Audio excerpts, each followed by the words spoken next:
Hi guys, let's take a look at the standing V. Your points of contact will be the hands.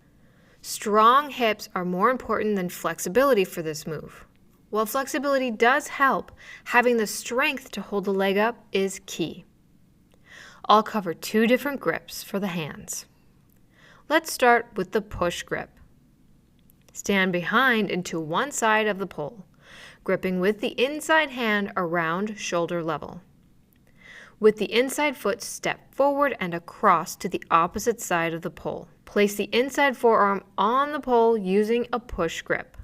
Place your weight on the forward foot and the outside hand comes across on the pole. Draw the free leg up towards the pole while pivoting on the standing leg, turning the hips to face the pole, stacking the hips one over the other. And if you feel stable, extend the leg. Come back to standing. Here's another look. Stand behind and to the side of the pole. The inside hand is gripping around shoulder level. The inside foot steps forward. Turn the body towards the pole. Begin lifting the outside leg. Then keep pivoting the standing leg towards the pole. Stack the hips one on top of the other, dropping the torso down and extend the leg. Use the forearm to help brace yourself. Come back up to standing.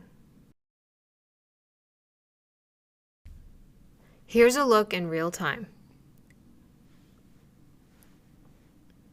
Now let's take a look at the split grip option. Everything is the same, only the grip of the hands will change. Stand behind and to the side of the pole, gripping across the body with the outside hand at shoulder level. Step forward with the inside leg and reach down low with the inside hand. Now regrip higher with the outside hand just above head level. With the weight on the standing leg, bend the free leg and pivot towards the pole.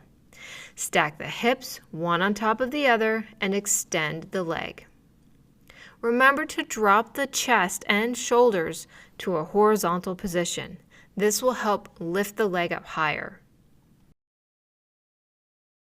Looking from behind, you can see how the height of my leg can change by how far I lower the torso down.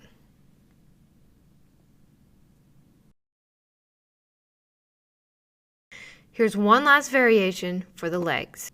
Everything is the same, but this time the free leg will give a little stir before fully extending. Here's a look from behind. The free leg stays extended until the hip turns. Then bend the knee using a stirring motion, starting this action by drawing a circle towards the pole, then towards you, and then away.